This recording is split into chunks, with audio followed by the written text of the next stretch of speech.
Nossa aula de hoje é sobre estado de tensões. Então, a gente vai trabalhar um pouco sobre estado de tensões no solo. A gente já viu um pouco de tensões nos solos, mas nós vimos as tensões devido ao próprio peso e as tensões devido a um carregamento. Então, foram os tipos de tensões que a gente viu no solo. São os únicos tipos? Não, são os principais tipos, mas não são os únicos. Hoje a gente vai ver um pouquinho mais sobre estado de tensões. Por que a gente trabalha estado de tensões? Porque é importante a gente conhecer quais são todas as tensões aplicadas em um solo para que a gente possa trabalhar em estabilidade de taludes, determinar qual que vai ser a resistência em aterro de solos moles, a capacidade de carga nas fundações e os muros de arrimo. Então, isso é importante quando a gente vai fazer essas determinações. Lá na disciplina de fundações, vocês vão ver também um pouquinho sobre isso, tá bom? Então, aqui, quando a gente fala em estado de tensões, a principal tensão que a gente quer determinar é a nossa tensão de cisalhamento. Porque até agora a gente viu uma tensão normal, uma tensão que é aplicada normalmente àquele maciço de solo. Agora a gente vai começar a trabalhar com a tensão de cisalhamento. Como que eu faço para determinar essa tensão? Porque o solo ele entra em ruptura devido a essa tensão de cisalhamento. A resistência do solo de cisalhamento é que vai fazer com que esse solo entre em ruptura. Então essa ruptura ela pode acontecer se o solo ele não apresenta uma resistência ao cisalhamento suficiente. Então, quando nós estamos trabalhando com o solo, o que acontece?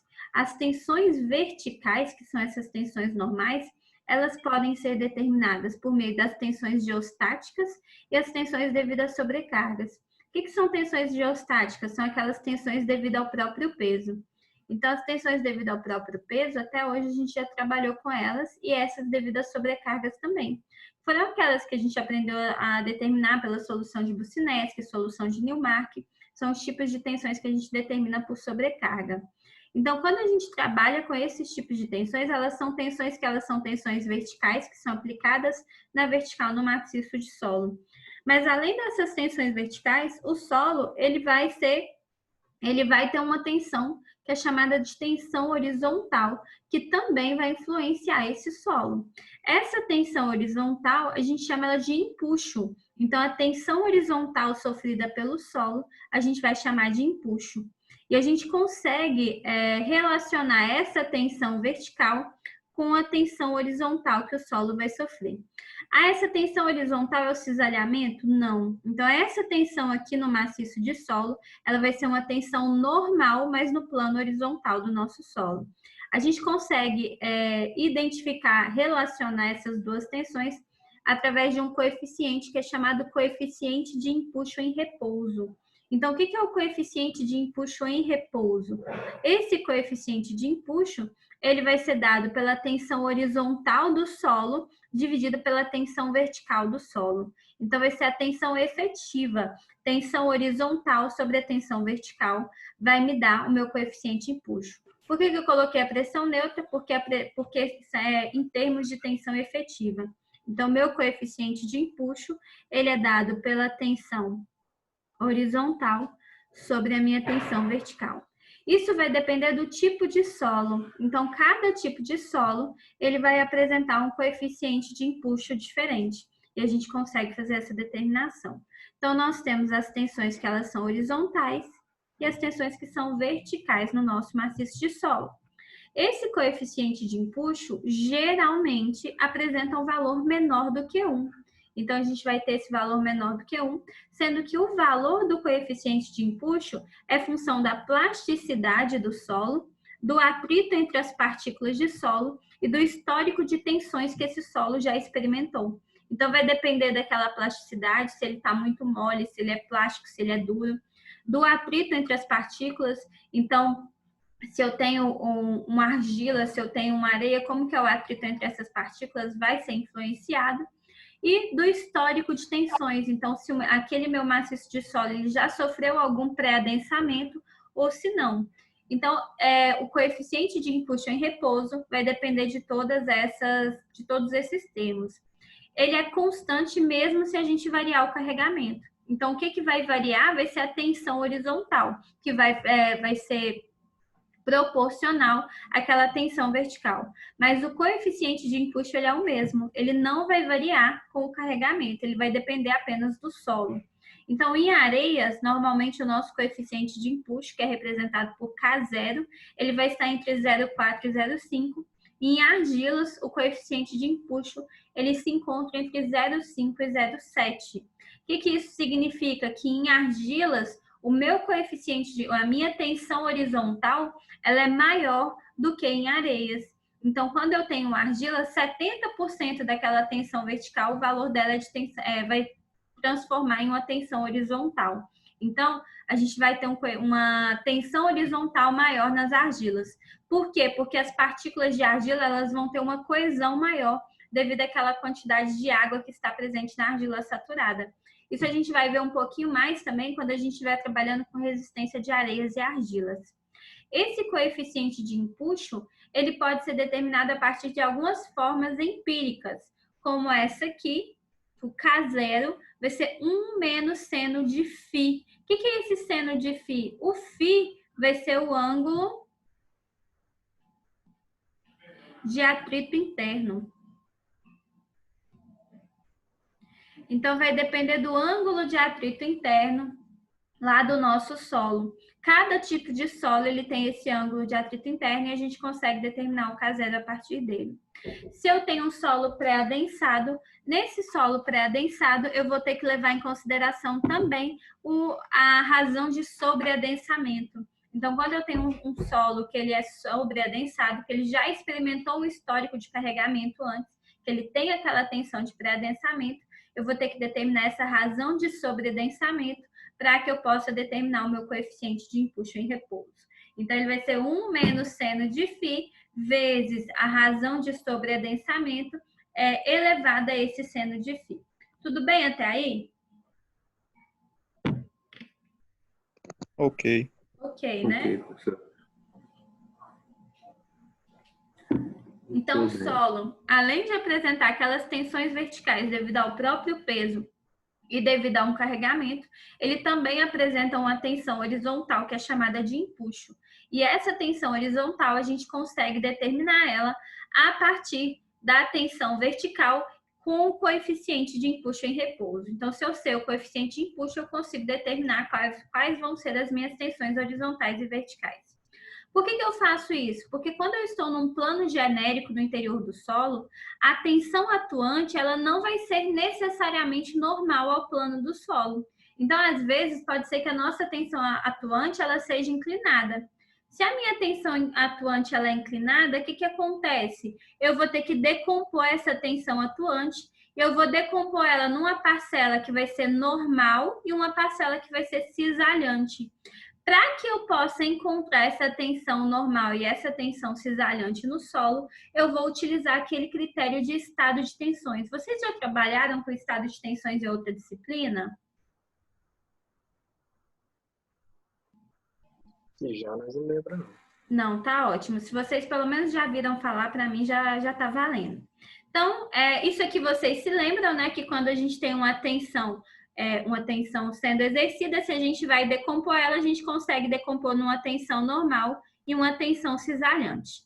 Então, a tensão normal a gente vai apresentar pelo sigma, como a gente está acostumado, e a tensão cisalhante a gente vai apresentar por tal.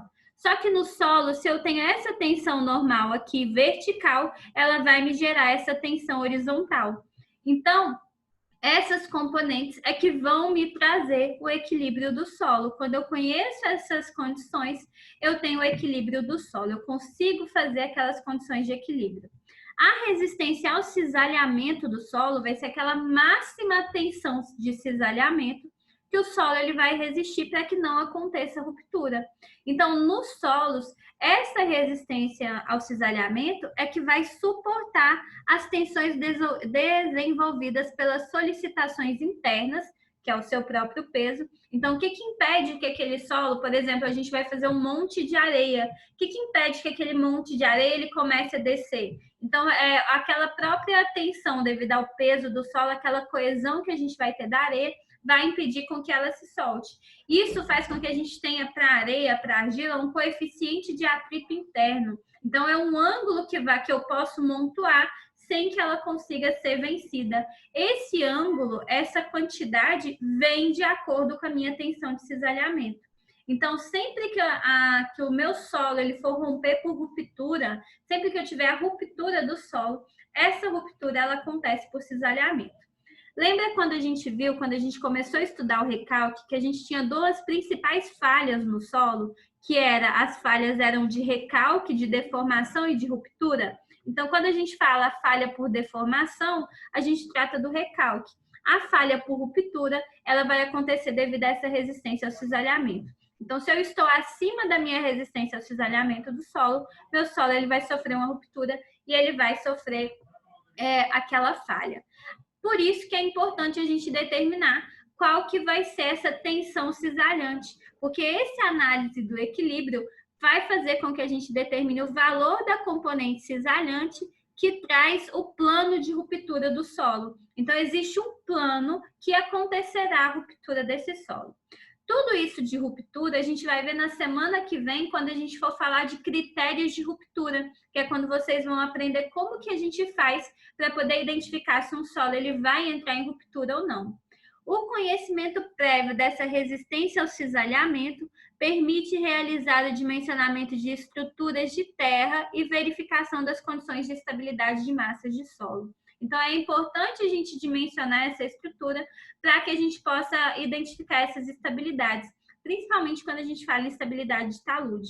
Então, quando eu tenho um maciço, alguma resistência sobre esse solo, alguma deformação sobre esse solo, ele pode causar essa resistência ao cisalhamento, esse esforço de cisalhamento que pode também levar o meu solo até a ruptura. Então, por que a gente estuda o estado de tensões? Sempre que a gente fala em estado de tensão, o estado de tensão ele pode ser caracterizado pelas componentes normal e tangencial daquele vetor tensão em planos diferentes, em planos mutuamente ortogonais. Então, se eu tenho estado de tensões, lembra desse cubinho aqui? Então, eu tenho 3 planos diferentes e esses planos eles são ortogonais. O meu estado de tensão é o conhecimento de todas as tensões atuantes nesse cubinho. Então, eu tenho as tensões que são as tensões normais no plano Y, a tensão normal no plano X e a tensão cisalhante no plano XY. Eu vou ter a tensão normal no plano Z e a tensão cisalhante no plano XZ e a tensão cisalhante no plano XY, XZ e YZ.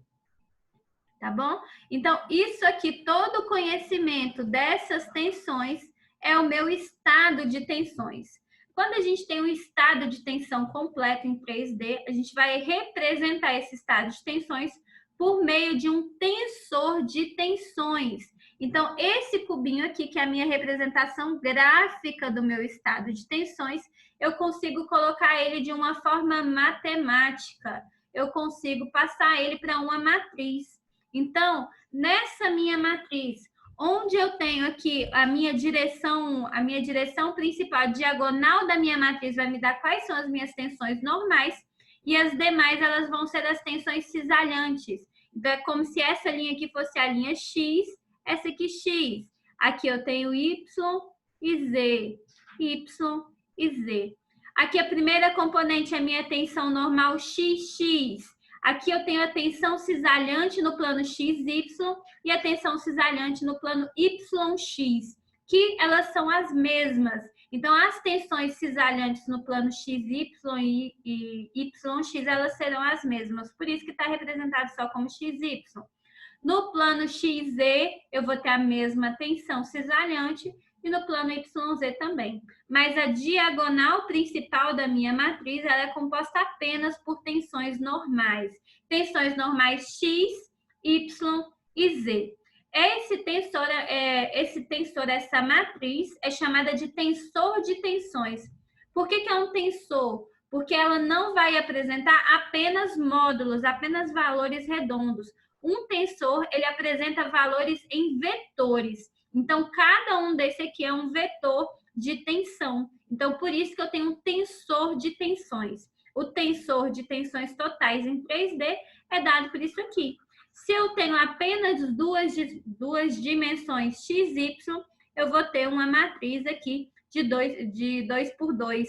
Então, eu vou ter apenas aquelas tensões normais X e tensão normal Y, e eu vou ter as tensões cisalhantes tal XY e tal YX. Quando a gente fala em solos, as nossas tensões totais, elas não são tão relacionadas. O que a gente utiliza mais? O que a gente chama de tensão efetiva. O que é a tensão efetiva? Vai ser a tensão total menos a pressão neutra. Então, o meu tensor de tensões efetivas para um solo... Jean, por que você está bugado? É o computador Nossa, ou eu não é a entendi aula? isso. Não, é da aula, esse tanto de tensão aí. Fiquei Calma, perdidinho agora. vai facilitar. Então, vocês lembram desse quadradinho aqui, desse cubinho, na verdade, quando vocês estudaram esse cubinho? Então, a gente tem planos diferentes. Aqui a gente vai ter um plano. Aqui a gente tem outro plano. É como se a gente estivesse estudando os planos nas nossas 3 direções, X, Y, Z. Lembra disso aqui?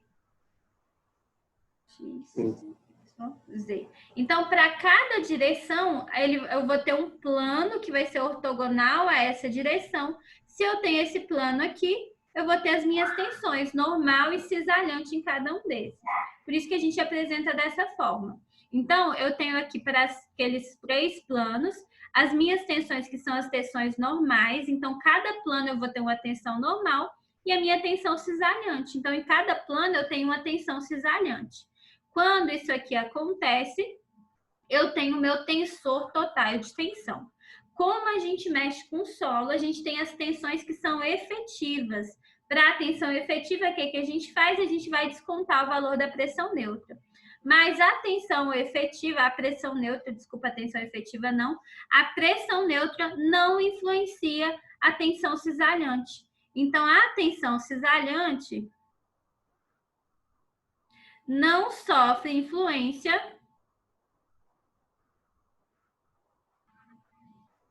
da água.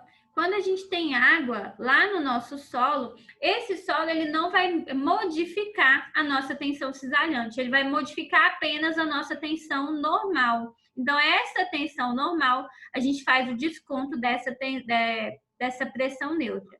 Então, a tensor de tensões em 3D em função da nossa tensão efetiva, a gente pega aquela tensão total no plano X, diminui a pressão neutra, a tensão normal no plano X, no plano Y tira aquela parcela da pressão neutra e a tensão normal no plano Z, retirando a parcela da pressão neutra.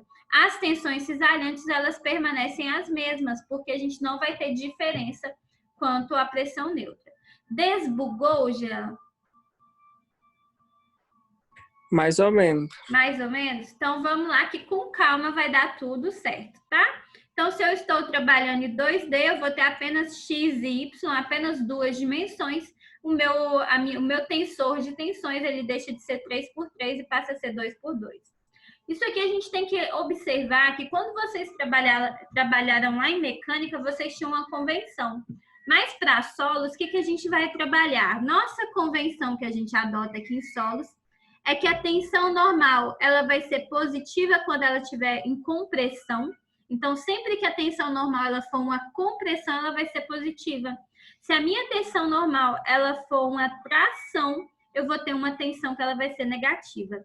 E a minha tensão cisalhante ela vai ser positiva se ela causar uma rotação no sentido anti-horário do elemento. Então, se eu tenho aqui, ó, num 2D apenas, essa tensão normal, e aqui eu vou ter essa tensão cisalhante. O que significa? Que tanto a tensão normal quanto a cisalhante, elas vão ser tensões positivas, porque a normal ela está em compressão e a cisalhante ela causa uma rotação anti-horária. Então, se a cisalhante for anti-horária, ela vai ser positiva. Se a tensão normal ela for de compressão, ela vai ser positiva. Tudo bem com a nossa convenção de sinais? Ok.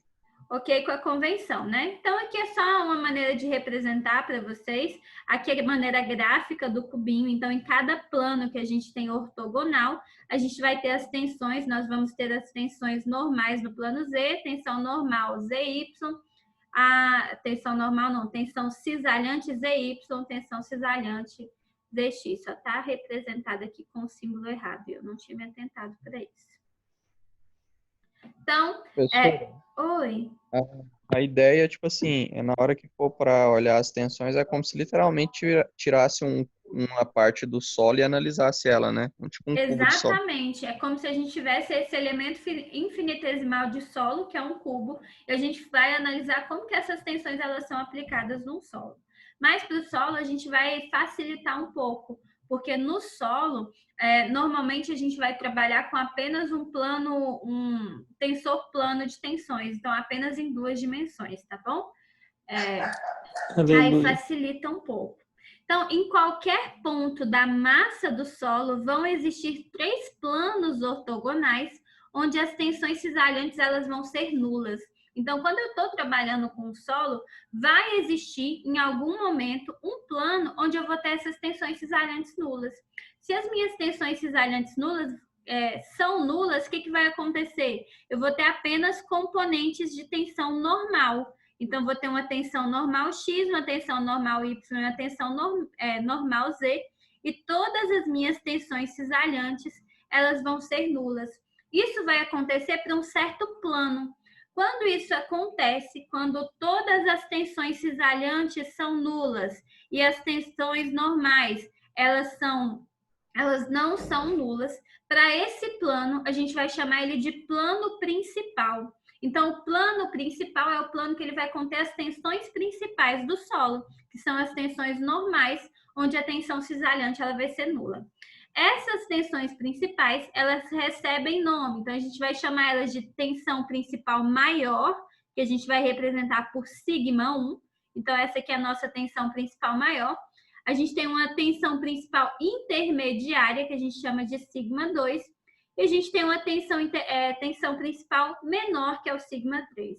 Então, a tensão principal maior, intermediária e menor são as 3 tensões que a gente tem para uma massa de solo. Então, vai existir um plano, apenas um plano, onde essas tensões aqui elas vão existir diferente de zero e as tensões cisalhantes nesse plano vão ser iguais a zero.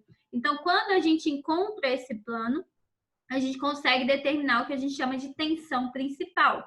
Só que olha só, quando eu estou num solo, o solo ele vai ter uma tensão vertical e uma tensão que ela vai ser uma tensão horizontal.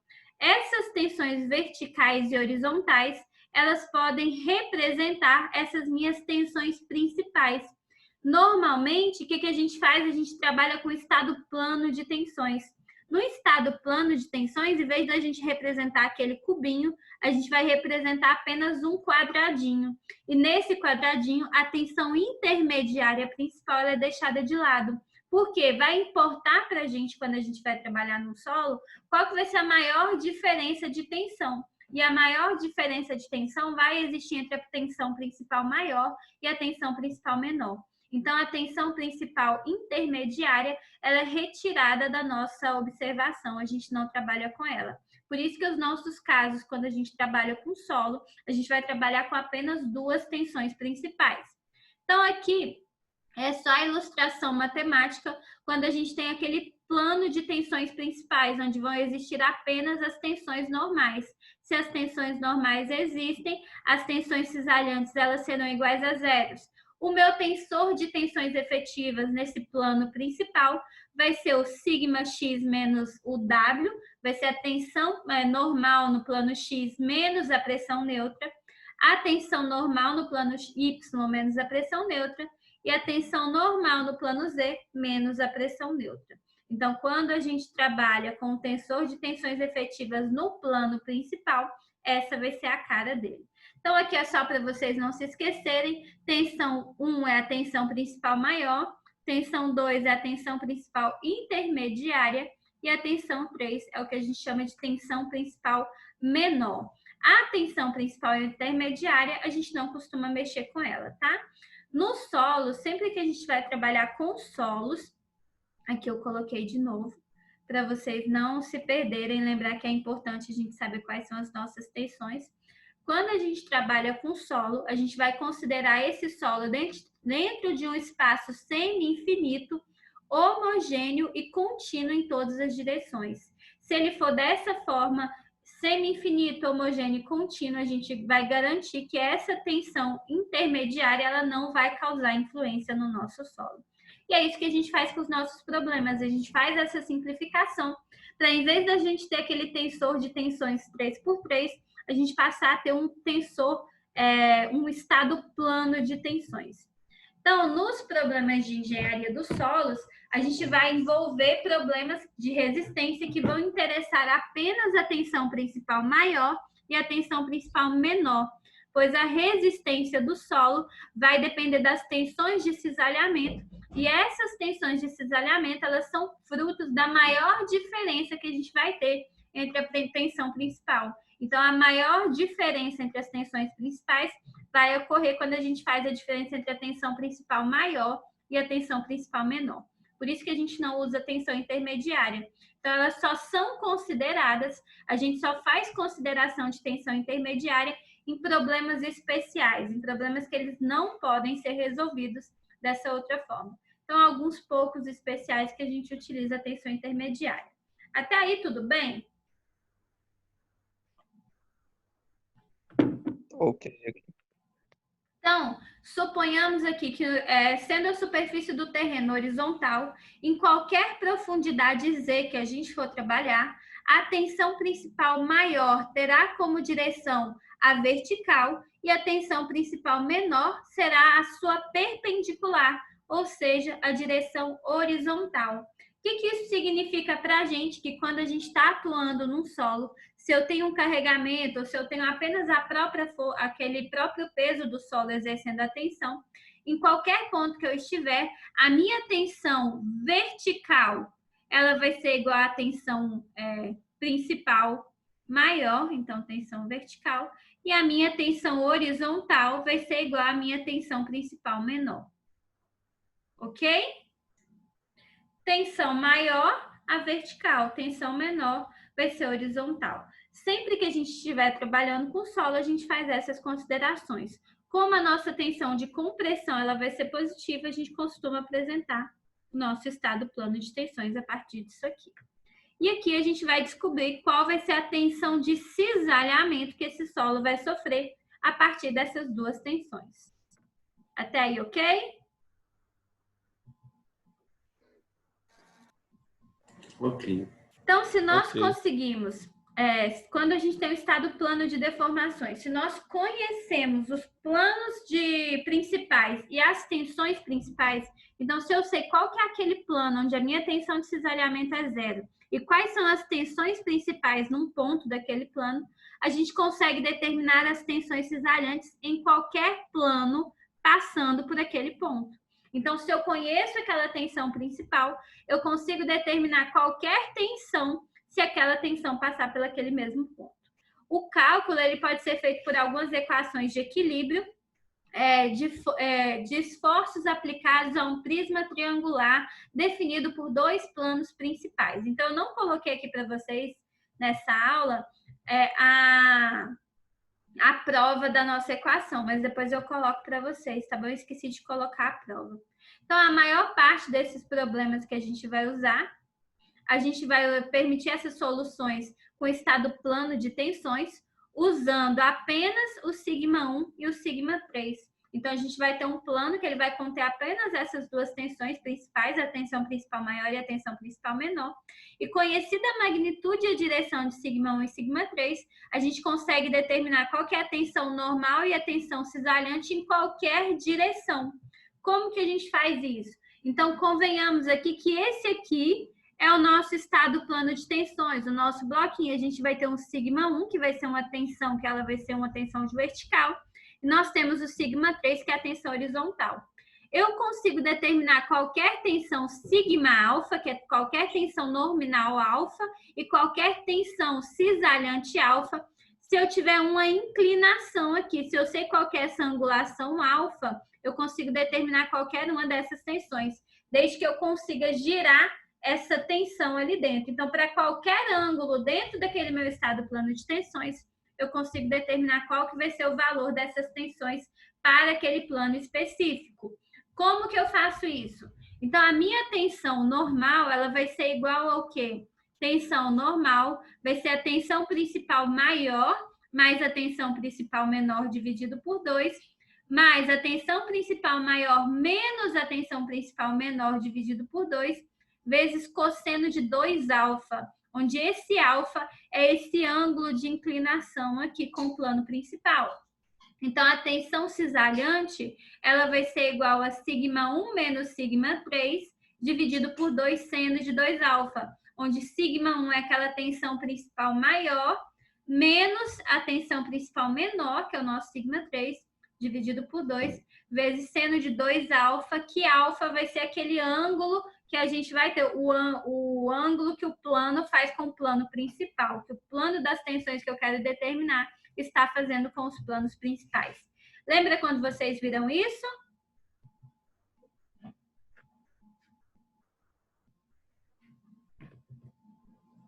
Um pouco só. Um pouco já tá bom, um pouco já tá ótimo.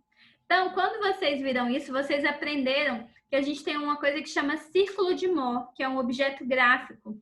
Esse objeto gráfico, que é o círculo de Mohr, ele pode representar qualquer tensão dentro daquela rotação daquele objeto. Então, eu tenho o meu plano de tensões principais. Se eu faço uma rotação, a diferença de angulação, eu consigo determinar qualquer tensão ali dentro a partir desse círculo de Mohr. Então, o estado de tensões em todos os planos passando por um ponto podem ser representados graficamente nesse sistema de coordenadas, em que as abscissas, elas são as tensões normais, e as ordenadas, elas são as tensões cisalhantes.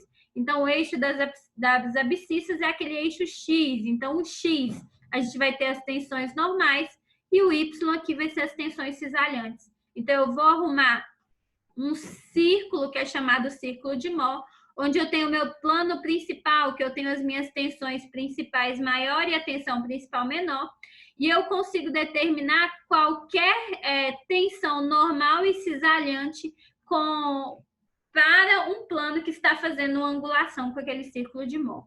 Então, o círculo de Mohr, ele apresenta o centro lá no eixo das abscissas, e ele pode ser construído quando a gente conhece duas tensões principais ou tensões normais de cisalhamento em qualquer plano. Então, se eu conheço duas tensões principais, eu consigo desenhar meu círculo de Mohr, mas se eu não conheço as tensões principais, eu conheço quais são as tensões normais e de cisalhamento